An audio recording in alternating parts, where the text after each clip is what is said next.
Welcome to the Mike White Podcast, where I, Mike White, share my conversations and book reviews through my journey to learn all that goes on in this amazing world. Buckle up and enjoy the ride. All right, welcome to another episode of the Mike White Podcast. This week, I'm joined by an emergency room registered nurse and an advanced EMT, Mr. Michael Pierce. How's it going, Michael? Doing well. How are you? I'm doing great. So we met each other just last week at the Alt Health Summit hosted by the Meat Mafia there in Nashville, Tennessee. And we had those shared common interest of living a healthy life and kind of realizing, hey, maybe what they're teaching us with the standard American diet isn't necessarily the best way to live. And I was really fascinated by your story. And you're telling me how you've seen throughout your time just what obesity has done. So I'm really excited to not only talk about that, but dig into your story, into being a EMT and nurse, because that's also a really exciting career. Yes, very much so. So starting out, where are you from? So I am from a town just outside of Nashville called Franklin, Tennessee. Most people know it as the kind of chic town that it is today, but I was here when, there were still some cow pastures and there was only one grocery store. So, it didn't used to be what it is today, because once Nashville blew up, that's kind of where everyone poured in down here. Yeah, I've heard of Franklin because of that. It kind of reminds me of the Fredericksburg to Austin. It's just a little bit away from the big city, but it's almost like a big tourist town now, it seems like. It is, yeah. It very much has become one. Yeah, so growing up there, were your parents in the medical industry, or how did you get kind of introduced to medicine? Kind of by proxy. So my father was always in healthcare administration, and then my mother was clinical as an occupational therapist. But, for some reason I decided to go, the strict, clinical medicinal route compared to, either administration or, allied healthcare positions. Were you like early hitting the books? Did you know what you wanted to do in life, or what was your childhood like? Kinda, not really. At one point I was like, oh, maybe I'll be a chef, but then, come high school, I was like, definitely want to do medicine. It very much interested in me. And then I thought I was originally going to go become a physician assistant, but, make a plan, God laugh sort of deal. And I ended up, kind of starting out as an EMT and then going from there into being a nurse. Yeah. Well, so what's that process like being an EMT? I would imagine do you have to be 18 to apply? Yes, so you have to at least each state has their own way to become one. But in Tennessee, you have to go to a community college, or even some universities have programs like that, I'm pretty sure. And you have to go to school for your basic EMT, which is an entire semester. But you have to then qualify with the National Registry test. And then you also have to do state practicals. So there's the practical side of it too. And most states you can either do, go get your basic and then jump to paramedic. But in Tennessee, you have to go through each level. So I had to start as a basic and then work my way up to advanced. And then that's another semester on top of that. And there's, they're both EMTs, but it's the advanced EMTs kind of like the equivalent of a warrant officer in the military. It's they kind of, do paramedic stuff, but they're not really. And so no one knows how to treat them if they're ALS or BLS. And so they're kind of that weird middle ground. Yeah. Okay. And so doing an EMT, that makes me think of a very high stress environment, and you're going to be active, moving around on the go. Were you into sports in high school? Did you play any sports? I did, yeah. So growing up, I played just pretty much all of them, soccer, basketball, played lacrosse in middle school. And then once I got to high school, I basically focused on football and wrestling. And those were my two sports I stuck with. Oh, gosh, wrestling. I didn't do wrestling, but I saw their workouts, and that looked like the most intense sport out there. How was that? It was, yeah, I was in the best shape of my life during wrestling, but, going from, football shape, which is I was nose guard, and at 5'8", I had to put on a whole bunch of muscle mass. And so at the beginning of the season, I was 220, 225 and just, packing on muscle mass. But then come wrestling, they wanted me in the 190, 195 weight class. And so I was having to drop 30 pounds. So I did that for about 2 years. And then after my sophomore year of wrestling, I was like, you know what? I don't like having to drop 30 pounds and gain it all back, in between each season. So I was like, I'm just going to stick with football. And that's what I wrote out the rest of my high school sport career with. Yeah, that can't be healthy. Did they have you putting like trash bags on and just running on the treadmill, or how do you drop weight that fast? Oh, I didn't need to. It was just nothing but the workouts. I mean, wrestling workouts are they're a different level of both endurance and strength. I mean, it's, anything where you're wrestling or other combat sports, you will get in the best shape of your life. There's no doubt about it. Yeah. And what about football? Like when you wanted to put on the mass, what were the dietary guidelines that your coaches in high school had you doing? Well, my coaches, they were like, after every single workout, drink a banana milkshake. I never did that, but I mean, I was, that's when I was more in the lines of like, oh, carbs are necessary mindset. And so I was, just counting macros, doing high protein, moderate fat, and then moderate carbohydrates as well. But I still always, even during that time, made sure protein was the most vital macronutrient that I was getting in. Nice. And did you feel like doing wrestling and being a football player, did that help prepare you to that high stress environment of an EMT? I feel like that's a natural progression.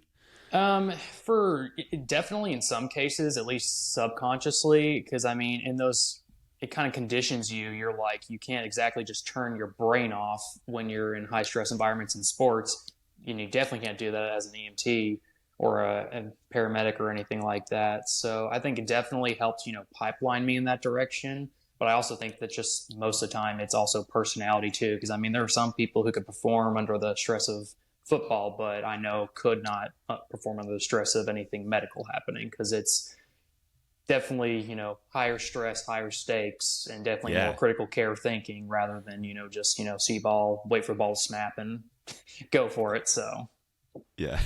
And it's hard to, I like to think what I would do in those environments, but until you're actually placed in something like that, I can't imagine what someone's actual reaction is. Do you remember?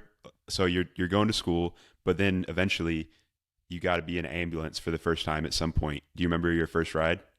I do, yeah. So in the medical field, there are people called black clouds, and essentially there was black clouds and white clouds. And white clouds are the people that you want to be around because for some reason, whenever you're around them, nothing ever happens. It's like they don't get any calls. They can just sit at the station all day and have nothing happen. They're great. And then there's black clouds, which I had no idea what that was until my first clinical. And so here I am, I'm literally shaking the paramedic's hand that I'm going to be riding with for, the next 12 hours at like 5:30 in the morning. And we got there 30 minutes before shift change. So that way, things get changed over. So Yeah. after 5 minutes of me introducing myself and him trying to orient me to the truck, we get dispatched out for a gunshot wound at, 5:35 in the morning. And and that's when he looked at me and he was just like, "You're a black cloud." And I was like, I didn't know what that was. This was, day one. I'm green as could be. And so after that, we went out. Sure enough, the dude had shot himself in the leg. He said his buddy shot him, but no. I mean, it's kind of hard to have a downward anterior facing, wound from someone across from you. So we ended up transporting him. And then, of course, we get back to the station. And then 10 minutes later, we get dispatched out for a school bus crash in the interstate. So that's when he told me, he's like, "Listen, I'm going to need you to just go home after this because your black cloud is just way too strong." First day. Yeah, first day. So I got oriented real quick. And sometimes that's how it happens in medicine. And so is that just like a under instruct as part of your training where you're just observing? Yeah, well, so in EMS, it's kind of observing, kind of not, just like in most medical fields. Once you are released to your clinicals, you have like guidelines that you adhere to, and you're technically practicing under the person's license that's shadowing you. So they're kind of like precepting you. And so basically you have the guardrails and you can do anything within your scope in those guardrails. It's just, that person's got to be there to be like, "Hey, don't do that. You're going to be an idiot if you do that." So essentially I was, at that point, as a basic, you can't really do too much, but you can definitely do a whole slew of things that most people don't know how to do or don't really understand how to do. Okay. Yeah. You're not just totally useless there. So that's I good. mean, as an EMT basic, you kind of are. I mean, you're decent in trauma situations where you can like, splint or help extricate. But as far as like the medical side, an EMT basic, they cannot do much at all. They can basically wait for you to die and then do some CPR, or they can maybe give you some first line, cardiac drugs, but that's about it. That's all they can do. Yeah. Well, you're saying so that first day there was a school bus crash. Mm-hmm. Was everyone okay? Or Yeah, everyone was fine. It was okay. just one of those like I mean, when you're an EMT and you're on the ambulance, you always respond emergency unless it's a known not like to be an emergency problem, and so you always have to treat every single call as if it's a medical emergency until you get there and just find out what's going on. And in EMS we have a saying, 99% is BS and we have 1% oh shit. So that's basically the ratio of what we're dealing with. Yeah. And on those oh shit moments, how do you mentally prepare for that and mentally handle it? Because I can't imagine. I mean, you got to deal with the stuff that goes bad, and how do you kind of leave that at work and not let it affect you? So it's everyone's got like their own coping mechanisms, but a shared one amongst at least like the emergency medical field is dark humor. Like you've got to make light of situations, otherwise it's just you're not going to make it through. So I mean, you'll find your people. There are some sticklers who they're like that's so dark, you can't joke like that. But 99% of the people in emergency medicine, you can crack a joke about something that's most people would find totally inappropriate, but they'll just laugh along with you because they understand like you kind of have to do that. Yeah. Or there are some people who just know that like on the clock, I'm on the clock, and then once they have that mindset, like once I'm off, everything stays at work. I don't bring it home. So everyone's kind of got like a different method of how they modulate and compartmentalize the stuff that happens at work. Yeah. I think you definitely have to have something, because if you just hold it in, like that's a recipe for disaster. Oh, absolutely, it is. So not only are you responding to emergencies there with the EMT, but like you said, you're having to provide care, got to figure out what's going on, what's wrong. And I'd imagine you'd also have family members sometimes that are totally distraught. How do you deal with them? Are they allowed to get in the ambulance with them, or how does that work? So most of the time, it's up to provider discretion. So essentially, there are different ways. Like if the family member is just causing more harm to the patient by getting in my way, then I'm kicking them out the ambulance. There's no doubt in my mind. But then also there are some cases, like in the case of like kids, you're that parent, no matter how distraught they are your lifeline because you don't know anything about this kid. The kid can articulate what's going on depending on how young they are. And even Yeah. still, if like, let's say you have like a 6, 7, 8 year old, if they're in a situation where they're going to be on an ambulance, they're going to want their mom and dad, and it's not going to be a smooth ride if you kick them out. I mean, there are some cases where like you have to, if like you suspect abuse or something along those lines. But for the most part, pediatrics, the family can always come, or at least one member, but not the entire. But for other patients, unless I just need that family member for like history or to tell me what's going on, most of the time they're not getting in the back of the truck. Yeah, man. So how does that, if you're an EMT, and then do you just want to shift into being an RN? Because it seems to me that's a totally different career path, but you're both. It was. So the initial thought was, become a basic EMT and then get some experience and then go to like PA school. But I ended up not doing that. But I wanted to not be just a basic EMT. So I became an advanced EMT, which is the progression in Tennessee. And then I did that. And the advanced scope, even though it's not different in a lot of ways, you get to start, IVs, you get to throw down blinded airway insertion devices, like such as a King airway, an iGel, a commie tube, things of that nature. You can't innovate, but you can, so long as you suspect that their airway is going to be lost and they're not, an alcoholic with esophageal varices, you can just throw it on down in there. There's no skill involved in that. You literally just deep throat them with this airway device and then you start breathing for them. The end. And then you can start fluids. You can give some more drugs depending on your state and the scope of practice in that state. So there are some advanced EMTs that can like interpret EKGs. There are some that can't depending on your state. There are some that can give like Zofran, which is a nausea medicine, or cardiac drugs such as Epi and things like that. But in Tennessee, you only can give epi for like allergic reactions, which is an IM injection rather than anything like that. So once I did that, I was like, I went up to New York during the whole pandemic, and I worked as a Jeez. yeah. In May of 2020, I was up in New York working up in a hospital as a travel EMT on the floor of a Oh wow. hospital. And while I was there, I basically was just around a bunch of nurses, and I was seeing like the more long term side of healthcare. And I was like, it's not that bad. And I was at the time thinking like medic, not medic. And then I realized like as a nurse, you get to do a different side of medicine. And I was just like, in the ER, like they're always taking it from me. So I'd rather, kind of see what that's all about. So that way I can kind of, mesh the two and see how they work together. And then so after that trip, I kind of started was like looking into it. And then after about 6 months of like kind of deciding, I was like, you know what? Yeah, I think I actually want to do that. And plus, nurses get paid more than paramedics. So that was another added bonus too. So I was like, yeah, let's just go to nursing school.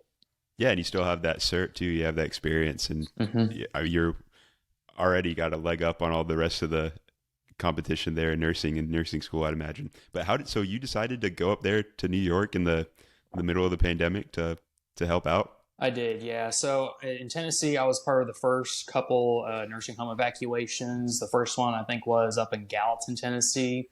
And I was just on shift that night. And, my boss called me up and said, hey, we're shipping you guys up there to help out with the state evac.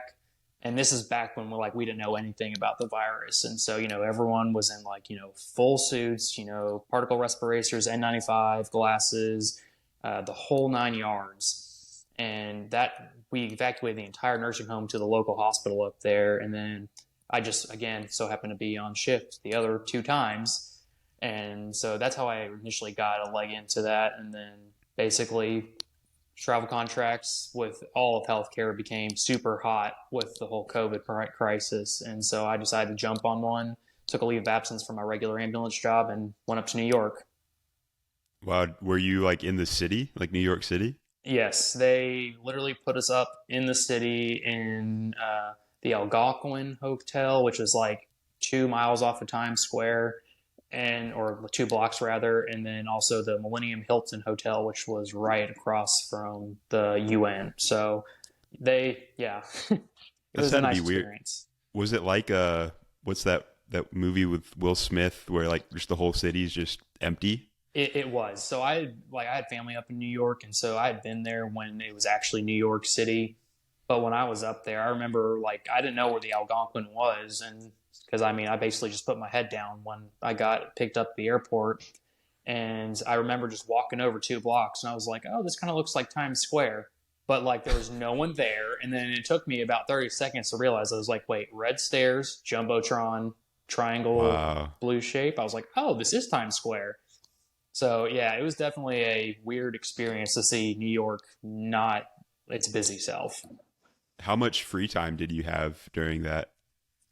So not much because we were contracted to work about 60 hours a week. Mhm. So we were working, 12-hour shifts in the hospital, probably 5, 6 days a week. Sometimes there were, overtime opportunities. But on my off days, it was nice because, you kind of just got to go explore and do whatever you wanted to do. Did you like, what about like, I can't even imagine getting groceries, or did you just have to eat out everywhere because you're in a You hotel? Or base it, well, you got a per diem. And I was thinking, like, man, I'm going to make all this extra money with the $78 per diem per day. That did not happen. I used every cent every single day for food because, yeah, it's New York. So you're paying a hefty fine for just even being there, let alone buying food there. So, were uh, things open? some were, some weren't. Most of like the big restaurants were not, but like all the mom and pop shops were, or like all the like chains were open. That's awesome. And did you have Central Park right there to Yes, yes, I was all to able to. yourself? Yeah, pretty much, and it was at that point I kind of like knew COVID wasn't as big of a deal as we all thought it was in the beginning, and so like it was definitely geographic. The demographic in New York was a little different than back home in Tennessee, And so like we would just be walking through Central Park, me and a couple of my buddies I'd made on the trip, and it's like they would just see us, and then we'd like either be in scrubs or something, and they would just immediately just start fleeing in the other direction. We were just like, I swear we're not sick, like we're fine. So that was definitely a weird experience.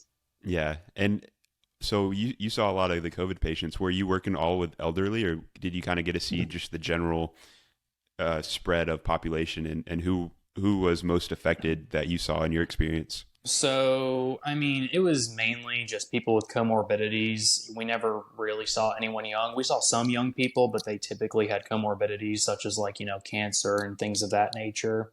Yeah. But, I started thinking that COVID wasn't, that, as big as the deal as they made it seem, because I mean, I was up on a floor where I had people who were coming in as failure to thrive patients, which kind of just means they're on their way out, and then they would bounce back.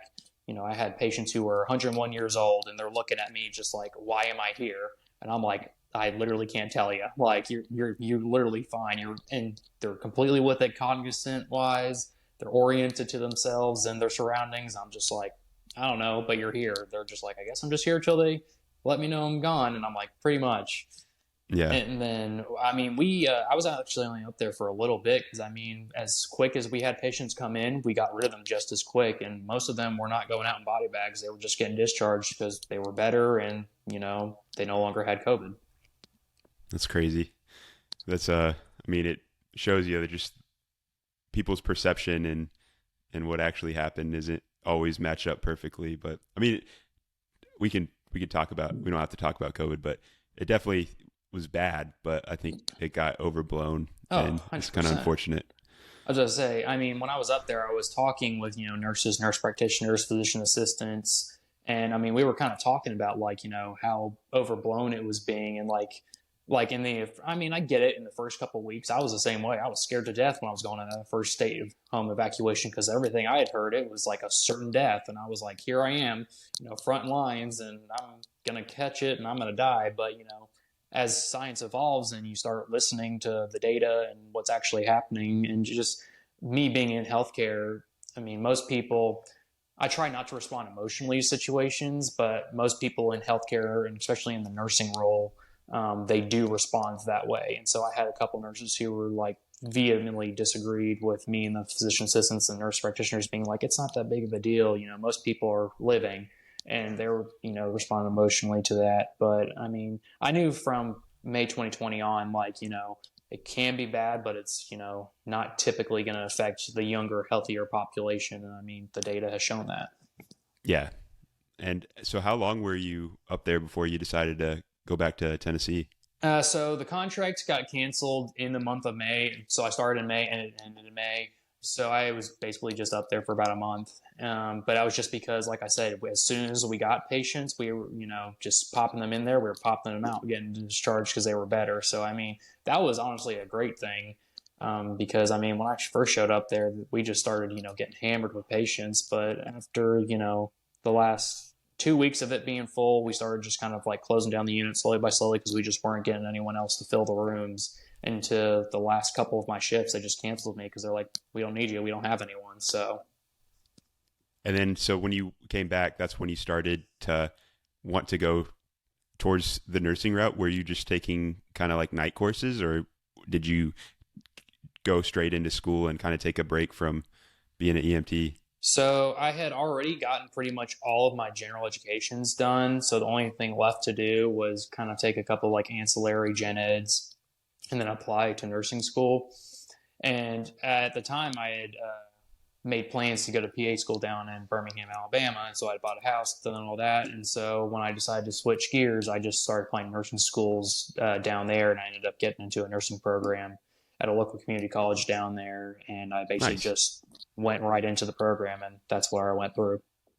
So you weren't also an EMT while nursing school, Oh, I right? was, yes. Oh, you were? Yeah, Okay. I was, yeah. So I kept my job up in Nashville because they just pay EMTs so much better compared to Alabama.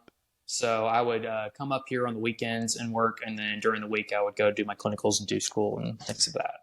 Oh, wow. You're getting after it. Yes, yes. Just say that mortgage payment made me a little more motivated to do Yeah. that.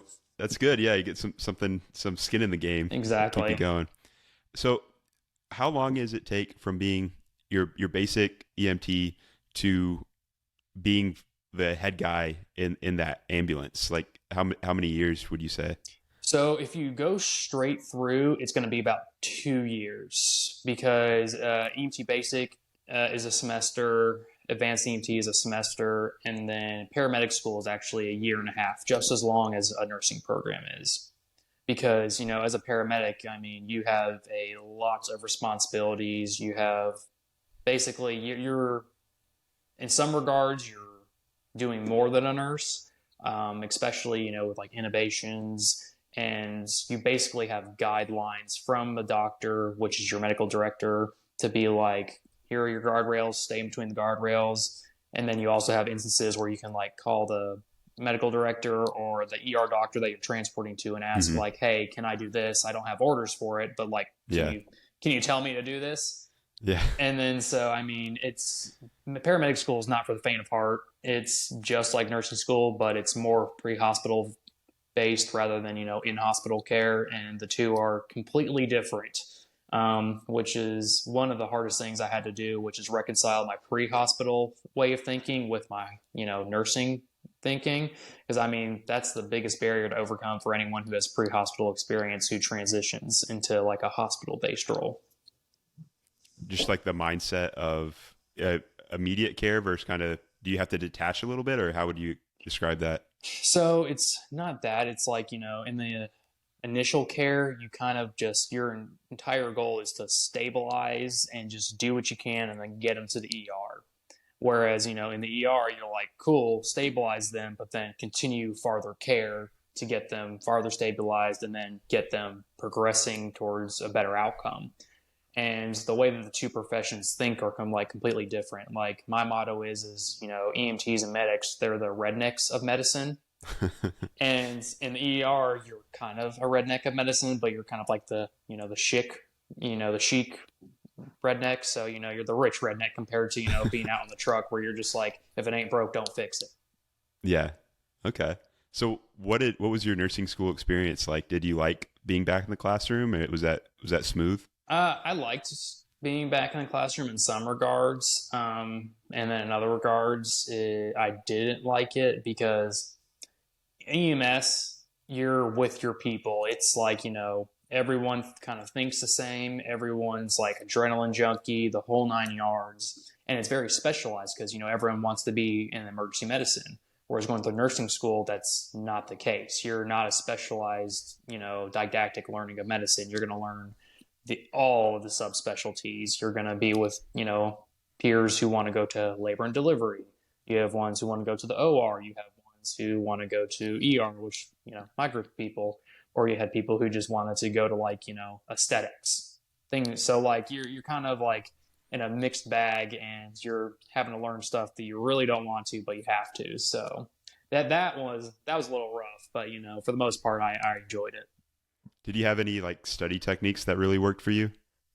Yes. So most people, I mean, like the professor would always say, read the book, everything like that. I can't do it. It's like watching, paint dry on a wall.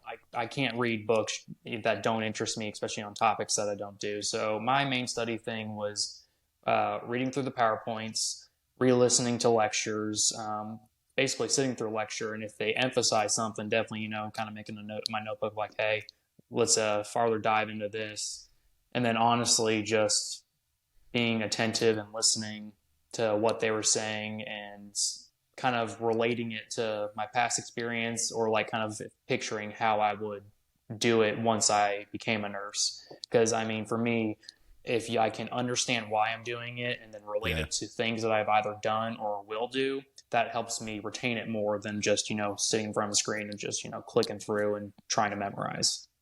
Yeah, I can imagine the visualization opportunity you would have, and actually can kind of think of patients compared to someone just brand new.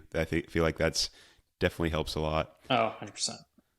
But then, so ultimately, you got to take the NCLEX, and that's just a freaking, Yes. kind of like a standardized test, right? Was uh, that yes. easy, or how'd that go? Well, thankfully, I had taken two registries before that for my EMT, and so like I was used to that style test, and so I had experience with it, knew how to take it, knew the strategies behind how to take that.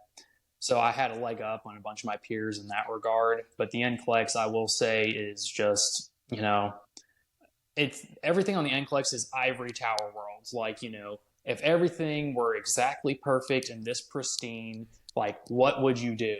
The only problem with that is it's never ivory tower. It's never that pristine. Yeah. So I mean, like your real world experience won't translate to taking that test. So you kind of just along the way of nursing school have to make notes like, hey, the NCLEX wants this answer, but in real life, this is what I'm going to do, which I know is totally counterintuitive, but that's just what you had to do to pass. Yeah. And it's nice, even if you don't pass it the first time. I mean, it doesn't mean you can't be a nurse. You just got to keep getting after it and eventually pass it. So, Yeah. um, and so now you're the low man on the totem pole there in the ER as a brand new nurse after being an advanced EMT. How'd you handle that and not, like I feel like it'd be easy to be overconfident. See, I kind of again, this is where my prior experience actually helped me because I remember when I was an EMT basic and I got on the truck for the first time and I had like passed my test, I had my license, and I was like, man, I got this, I know it. And then I remember after my first shift, I was like, man, I know nothing. This is where I was like, this is where the learning really begins. And so I thankfully had already had that, so I knew walking in as a new grad nurse, I was just like, yeah, I know I've got a lot to learn. And so thankfully I already kind of had that chip in my shoulder and that kind of helps me prepare me a little bit more, especially as a new grad in the ER. Like I thought it was going to be a little bit of an easier transition because I did my fifth semester internship essentially in the ER, but it was no. Nothing can prepare you to be a new grad nurse in the ER. Like you just have to have nothing but just willpower and grit because that's a whole different ball game of medicine.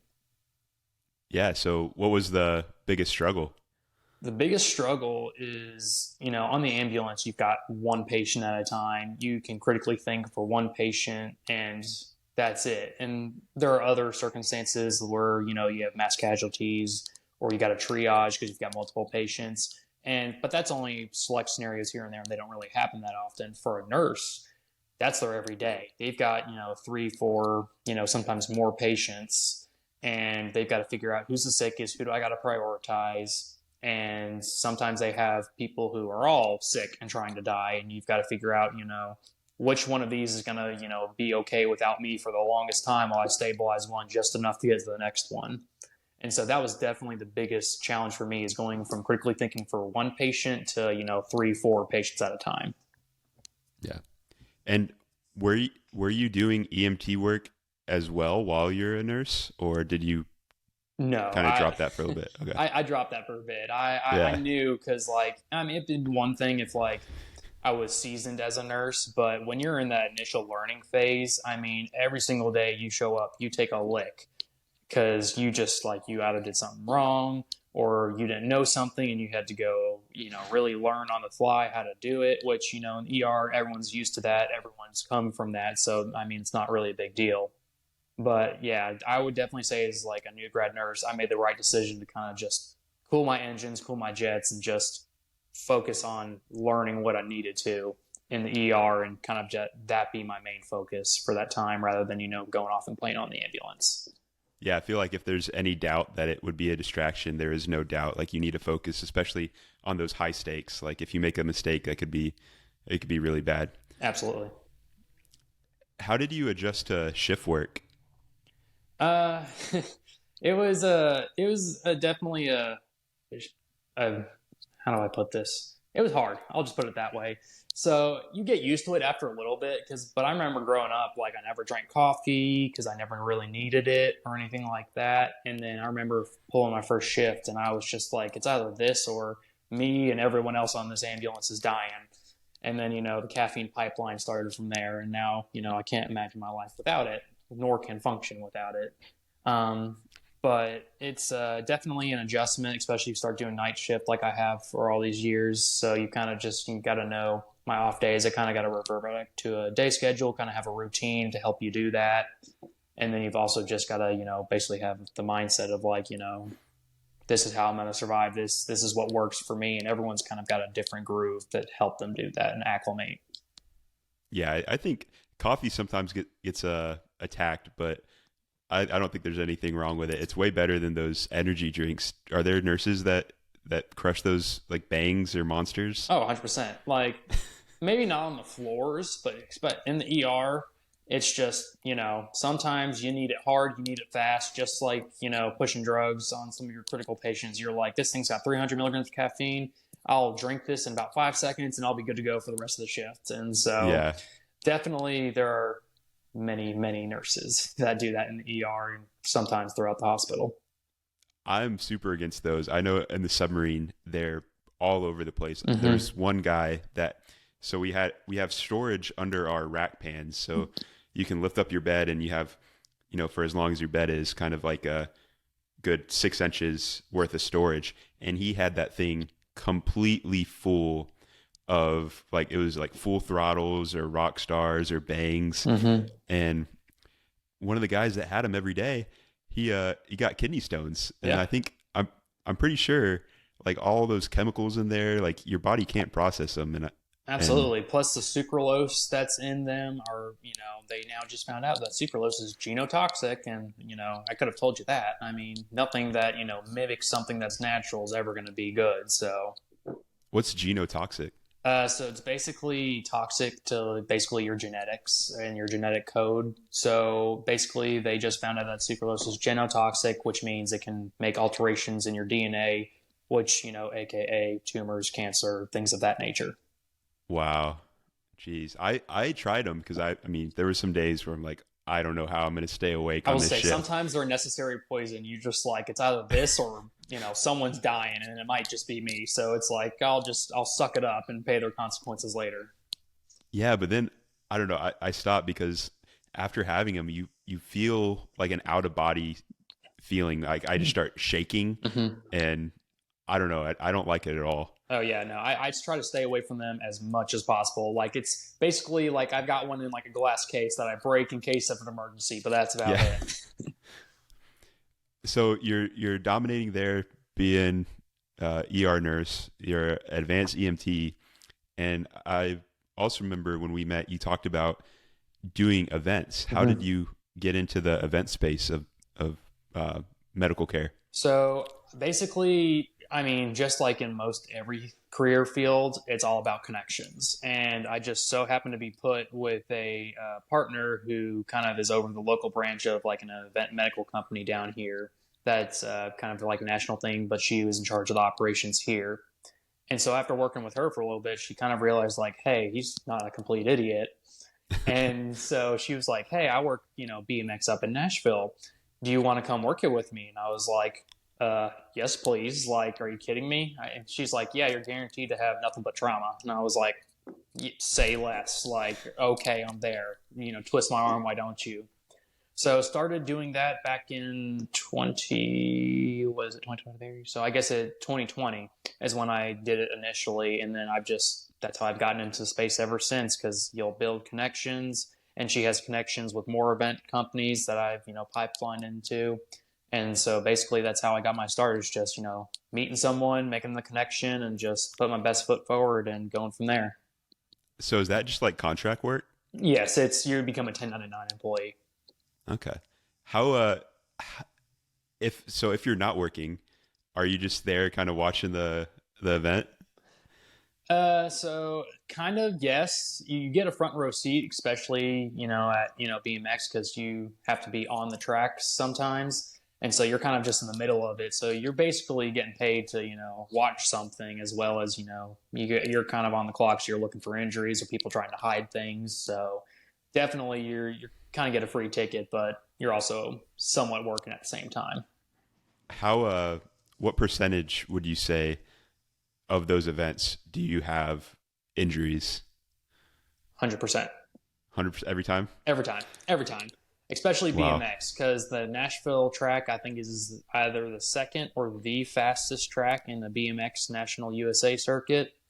So there is always someone who's getting hurt. and needing medical care. And I mean, I cannot tell you the amount of separated joints I see every single year there, or things of that nature. Do you have you ever like had someone dislocate their shoulder and you have to pop it back in for them? No, so that's not definitely not my scope of practice. That's a Okay. advanced provider or physician being able to do that. So we don't do that because I mean we can't manipulate it in a safe manner, especially in the pre-hospital setting. That and most people they want to be drugged up with pain meds before they do that. We're not going to do that in the middle of nowhere. So we basically just send them off either in an ambulance, or if we feel like they're stable enough, we'll stabilize the joint and then send them in like with a friend in a car. Okay. Yeah, I could imagine like how many dislocations you have to see falling off a bike. But Oh what yeah. what would be the craziest thing you've seen so far doing the events? Uh, Definitely. This past year, we ended up having a cardiac event at the track. It was I said I don't know for sure, but I suspect it was a commotio cordis case where someone kind of just gets hit really hard in the chest, and then that's what happened with that NFL player. And basically, just the electrical activity in the heart just kind of just freaks out and just stops. And then so we ended up having to perform CPR, resuscitate him, and thankfully we did so successfully. And the reason why I think it was commotio cordis is because I didn't have to even apply the AD and shock him, because after just a couple compressions, he just came right back to and he was ready to go. And he was cutting up jokes with me, and I was like, I prefer this way more than having to further exert myself and run this code. So So you're just sitting on the side there and I'm sure you see a crash. Do you Mhm. know like which guys are okay, or was he totally motionless? No, so it was a pile up of people, and in those situations, I'm one person. I got to start triaging people, and in school when you're going through simulations and stuff, like you kind of have to take it like one person at a time, and you've got to figure out what's going on, ask questions, and everything like that. When you're in real world, you've got your senses, you can hear, see, you can make decisions so much quicker in that regard, and so I think I had about five people who fell and tumbled and things like that, and within the 5 seconds it took me to get to the guy who ended up having to do that too. Within those 5 seconds, I had four of the other guys either talk to me, say they were okay, or like get up and just kind of walk it off and brush it off. And he was not doing that, so that's when I was like, okay, they're good, they're good, they're good, they're good. Okay, I need to go here. So you kind of just have to triage and resort to your training and know what you got to do. Wow. So he was just completely like non unresponsive. Well, I could hear him agonally breathing. And that's typically a sign of like, oh, I'm about to have my work cut out for me. So I sternal rubbed him, which is a painful stimuli, to see if he would pop back to. He did not. And then typically with traumatic injuries with patients who are unconscious, you want to protect their C spine. And because they can't tell you if they have neck pain or back pain, especially in trauma scenarios. But in the order of what's going to kill them first, their airway being unsecured is definitely top priority. So at that point, you just throw C-spine precautions through the wind, which is what I did because I was all by myself. He was agonally breathing. I knew he wasn't going to be keeping that up for too long, so I knew I had to get an airway in and get him situated like that. So I basically just, he was on his left side, just threw him onto his back in the middle of this hill and turn on this track. And then that's when thankfully I had reinforcements come in and we worked from there. But before we could even get to his airway, he had already lost a pulse and we had to go from there. Wow. And do you ever get to meet these people like after you save them? Or Not most of the time, but in this case, like I said, he was cutting up jokes with me after we got his pulse back, and so that is definitely a like 1 in a million chance right there. So I did get to meet back up with him because while we were waiting for the ambulance to come, he was just cutting up jokes, and I was like, you know what? I'm glad you're taking this really well because, buddy, you were dead for a couple seconds. That's crazy. I have so much respect for you guys and like the first responders because you really are the unsung heroes. There's so many.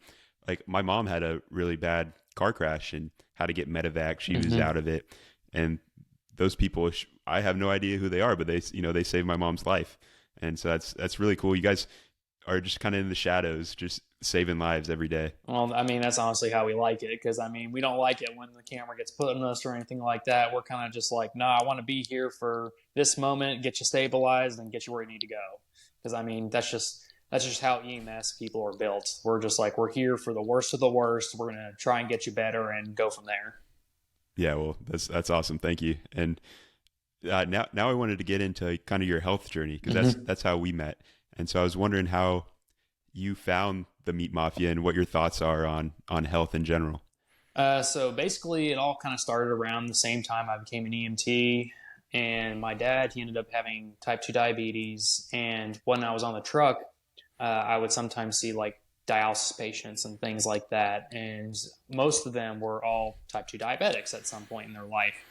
And so I kind of like talked to him about this. I was like, Dad, like, I can see your future. This is where it's going. And at the same time, like, I wasn't playing football anymore, so I kind of put on a little bit extra weight, and I was just like, man, I'm not, being as robust as I once was. And so finally, he found a book called The Great Cholesterol Myth, and at the same time, I was in microbiology. And so he was like, yeah, they're saying cholesterol really isn't bad for you, and it's kind of like all just like this excess sugar and carbs and oxidative stress and stuff like that. And I remember, like, at the same time, I was studying like the nitty gritty of the plasma membrane of a cell, and I was like, that kind of makes sense because cholesterol is a part of our, plasma membrane of all of our cells. And then so I kind of went down that pipeline, and then got him on low carb, and basically got him off his metformin. He's now diet controlled. He's reversed his type 2 diabetes. And then Wow. from there, I just have pipelined through the keto, low carb into the carnivore community. And I remember first seeing the Meat Mafia podcast when I got introduced to the carnivore community probably about a year ago. I got into the carnivore community, and then I saw the Meat Mafia pop up one day. I think talking with Sean Baker or something, and I was like, ooh, I like these guys. And then since then, I've just kind of been like listening to them. Yeah, that was a really cool event they set up. If I'll link into the show notes so if people want to follow them. But you said your dad reversed his type 2 diabetes by so what did his diet like mainly consist of to make that shift? So basically, he went keto, and he was like, keep my carbohydrates low, fat to protein, either moderate or high, depending on what he was doing for the day. And for the most part, like I said, he just prioritized, fats, proteins, and just keeping the restrictions low because, I mean, your body can't turn excess carbohydrates into glucose if it doesn't have any to do that. And so basically what the body does is reverts to, gluconeogenesis, which uses your fat stores to create the carbohydrates needed to sustain the body and everything like that. And so because of that, he started lowering his insulin resistance, and he was able to, get off that metformin because his blood sugar was controlled. So a lot of people nowadays are really scared to go down kind of the keto diet rabbit hole because they see, eggs and bacon, like all this cholesterol, I'm gonna have a heart attack. That can't be healthy. Did your dad have similar perceptions? So my dad, not so much, because like I said, I was studying, micro about the same time. I was reading the same books as him, and I was kind of like, Dad, this is making sense. And I was just like, I can see where scientifically this actually is more sound than what it is than our standard American diet. And so, like, I think we kind of just had a good banter back and forth. And he finally was just like, I'm just going to try it, see if it works, gung ho. What's the worst that could happen? And sure enough, I mean, he just went down the pipeline. He felt better.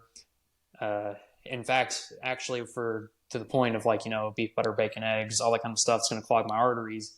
He actually now does calcium scores, which is now like the new like ooh ah of like the cardiac field, and like figuring out if like you've got plaque around your arteries of your heart, which can lead to cardiac events.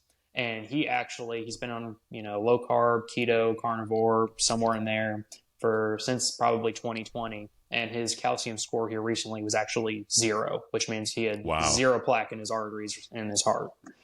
Which is crazy to think that most people, all they care about is cholesterol numbers, and that has nothing to do with the plaque. And we have this measurement that you can see the actual plaque in your arteries. and people don't care about that at all. Absolutely. And I mean, and it's because of, the medical complex, and they're outdated thinking. And in fact, I think the AHA back in 2015 actually like tried to, on the down low, announce like, hey, we have the study that shows that dietary cholesterol has zero effect on, your overall cardiac health and things of that nature, because 90% of what your cholesterol in your body is produced by the liver, regardless of your dietary intake of it. So essentially, once I found that out, me and my dad were like, "Nah, we're never gonna go back to the standard American diet. Like this works, and they know it does. We're just convinced that they just don't care." Yeah, and you were talking about how Dr. Ken Berry Mm-hmm. was one of the main voices that kind of opened your eyes to that. For me, it was Vinny Tortorich, and Mm-hmm. I loved his analogy. He said blaming cholesterol for clogging your arteries is like blaming firemen for causing a fire. Just because you show up to a fire, there's always firemen there, doesn't mean that the firemen are the ones that cause the fire. Like Exactly. cholesterol, you need cholesterol for your body. Like you said, if you're not eating it, your body's gonna make it itself to even it out. So it's Absolutely. And I mean, and on top of it, I mean, the longest time people who had cardiac events, they were always put on like statins to lower their cholesterol. But I mean, if you look into the whole statin process and how it affects your body physiology or physiologically, it actually is causing so much more damage because it lowers something called CoQ10, which is very vital for like brain function, which is why with people taking statins, you hear about, brain fog, or like they just can't think as clearly. And it's because, I mean, your brain is a fatty organ. It needs cholesterol and everything like that to help sustain it. And, so essentially what they were doing is they were lowering the CoQ10 levels, which also plays in a very important role in focus. And then also restricting the cholesterol, which is again part of your cell membranes. And so that's why another reason we became zealots over like cholesterol is healthy for you rather than detrimental. and I think it's freaking it's what is it? Totally immoral and just really messed up when a lot of these doctors aren't even doing calcium scores. Mm-hmm. Like they just see just based on these cholesterol numbers, they're like, "Oh, let's do a statin." They don't even think about how your diet, how you could reverse this naturally. And you just hear more in these stories every day, just like your dad. I feel like it's worth a shot. You should at least try it before you jump to the drugs. Well, and I mean, and it's because it's, basically, I'm convinced that it's all regulatory captured, the medical industrial complex. Because I mean, what they're taught in medical school, it's basically just, a list of processes and how to treat them with pills and everything like that. You're never really going into like the root causes and how you can actually, better them with, lifestyle factors and things of that nature. It's kind of just like, if they have this diagnosis, here's what you're going to do. That's the end of that. And I mean, most physicians nowadays, I mean, because it's so gate kept and, they're so indoctrinated to a monolithic thinking from like the CDC, the FDA, and that sort of deal in these medical schools. Once they get out, they're just worried about paying off medical debts and, seeing as many patients as they can, making as much Yep. money, and they don't really have time to like look at newer studies that come out. And that's one thing Ken Berry, states in his book. He's just like, I get it. You don't have time to like look at these new studies and like really dive into this yourself. But he's just like, but you've kind of got to make time for your patients. And I think that's a big thing. And like, kind of like it's a grassroots movement. Like, one thing that Ken Berry, I think he suggested is like, hey, if you read this book and you're a patient, like give your doctor a study showing this. And he's kind of just like, get them interested, get them like, from the bottom up, get this Yeah. kind of wave moving in the right direction to where people kind of wake up to that, cholesterol isn't the boogeyman that we think it is. Yeah. And I'm not saying don't listen to your doctor, but if your doctor is not looking at your calcium score or doing anything like that, you may want to go find another doctor. Mm-hmm. I mean, So, yes, and it's also, an insurance deal. Like most insurance companies are like most likely not going to cover that because it's not, standard practice. It's a newer thing, and but that's a different topic of conversation.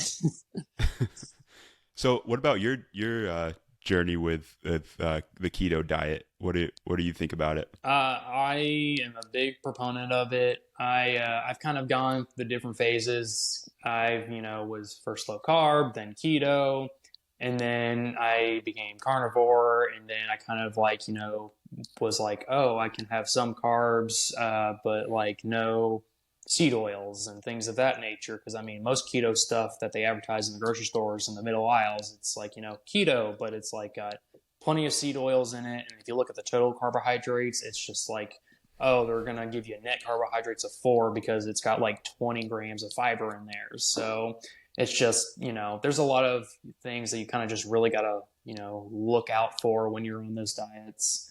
And for me, it's just most people I know who are like dietitians, stuff like that, like carbs are essential, yada, yada, yada. But like just based off of me and how I feel, if I'm on a lower Yeah. carb diet or even carnivore, my joints feel better, my mood's better, my mental health is better. Like overall, I'm just a better person. And then like every once in a day, if like it's a special occasion, I'm like, you know what? Yeah, I'm gonna live a little. I'm gonna have some ice cream. I'm gonna have some cake, because I'm not dead. And I will just wake up the next morning and it will just remind me of like how thankful I am that I found this diet, because I will just wake up and my joints will just be like, why did you do this? And I'm like, okay, back on the wagon for the day. So Yeah, that's crazy. And then for me, if I have something that's sweet, it tastes so sweet. Like if mm-hmm. I had a sip of a soda, I'm like, I do not remember it being, this is like pure sugar. Oh, 100%. Especially if you're on the carnivore diet and then like, after so long on that, you like go to take just a single piece of a fruit of like a mango. You're just like, oh, sugar overload. Like it's amazing what your taste buds like at their base can actually do. But the standard American diet has just like desensitized us to like all the sugar and the sugar cravings. And, I remember the days when I was young where I'm like, oh my gosh, this cookie doesn't even taste sweet. But now if I were to eat the same cookie, I would think it's going to put me in a coma. Yeah. So what's your breakfast, lunch, and dinner? Or if you do you eat 3 meals on? Depends on the day. So, I mean, I also do intermittent fasting and stuff like that. I've become more flexible now to where like I do like, periods of fasting, periods of non-fasting. Cause I mean, your body, it will adapt at some point. So I like to, kind of keep it on its toes. And, I'll go through periods where I do multi-day fast, or I just do like a 13-hour one. And then I'll eat 1 to 2 meals a day at the beginning and the end. But I essentially I'll kind of mix it up. But most of my diet, I would say 90 to 95% of it is just purely protein and fat in the form of animal protein or eggs and dairy and things of that nature. Every once in a while, though, I will just have a vegetable because you know what? I really like Brussels sprouts. I know that's not a common Yeah. opinion, but for some reason I like them. So I'll eat them every once in a while. Oh yeah, I've made Brussels sprouts, put some bacon and cheese on top and roast them. Absolutely. Yes, that's It's one of my delicious. favorite recipes for that. And then so when you say animal proteins, are you usually doing like steaks or you more like ground beef and eggs? So for breakfast, I'll typically do eggs because just, simple, quick, easy. I can get my day started. They're, packed with nutrients. And so I can go long periods of time without feeling hungry. And then for dinner, though, it's typically beef. I don't really eat a lot of chicken. I know it's got a lot of taurine and it's good in that respect. It's just not as nutritious in my mind, and it just doesn't taste as good as beef. Like if I'm being honest, like I love beef, and so I'll like mainly stick to that. But I also really do enjoy fish.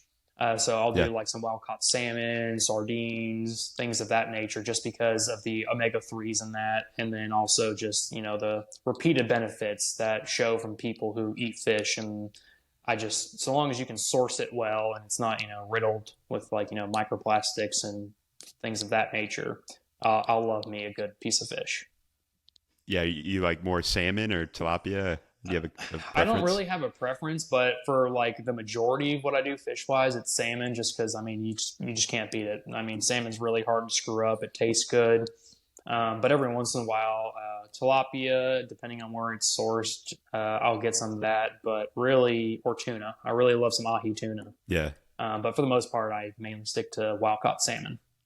Yeah, I like salmon the best, and it's it's fattier and Mm-hmm. you can taste it. It's got a little more flavor. Absolutely. And what people don't realize, you said you can go on these multi-day fasts, and if you're eating the standard American diet, that seems absolutely insane. You Mm-hmm. feel like no way I'd be able to function. But if you're eating this keto, low carb, carnivore for a good while, it's almost like you rarely get hungry, and Mm-hmm. it's so much easier to fast. I don't know if you found that. Absolutely. I mean, I remember when I first started fasting, I was like, man, this is so hard. But then once I, kind of got used to it, got into ketosis, especially on my multi-day fast, I'd maybe feel like three or four times throughout the first 48 hours feel hungry. But that was about it. And I could typically go take that, hunger pangs away with either a black coffee, water, or just walking. But then day 3 through plus, I never really ever got hungry because my body was just adapting to feeding on my fat stores. I think the longest I ever went, was 6.5 days. And then, I made, Wow. and then I made the mistake of, I was like, oh, I'm going to meal prep for, my, breaking my fast tomorrow. And I was making like a chicken bacon ranch dish, just like the melted cheese, the chicken, the bacon, the whole 9 yards. And it was like one of those things, like, in the movies where like they talk about like, I didn't realize I was doing it until I was doing it.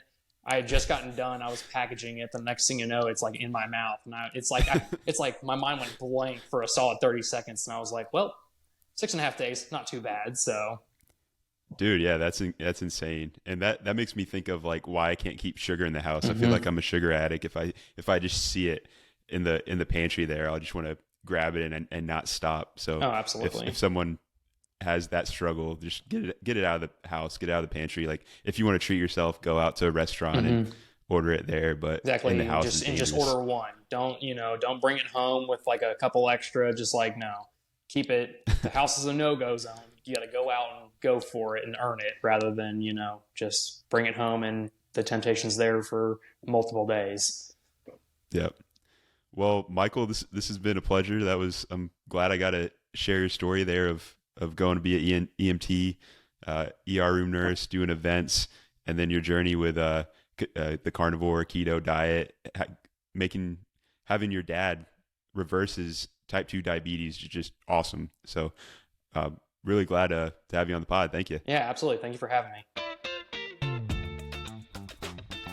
Thank you for listening to the Mike White Podcast.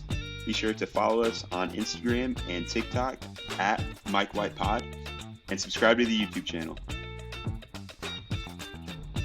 Y'all have a great day.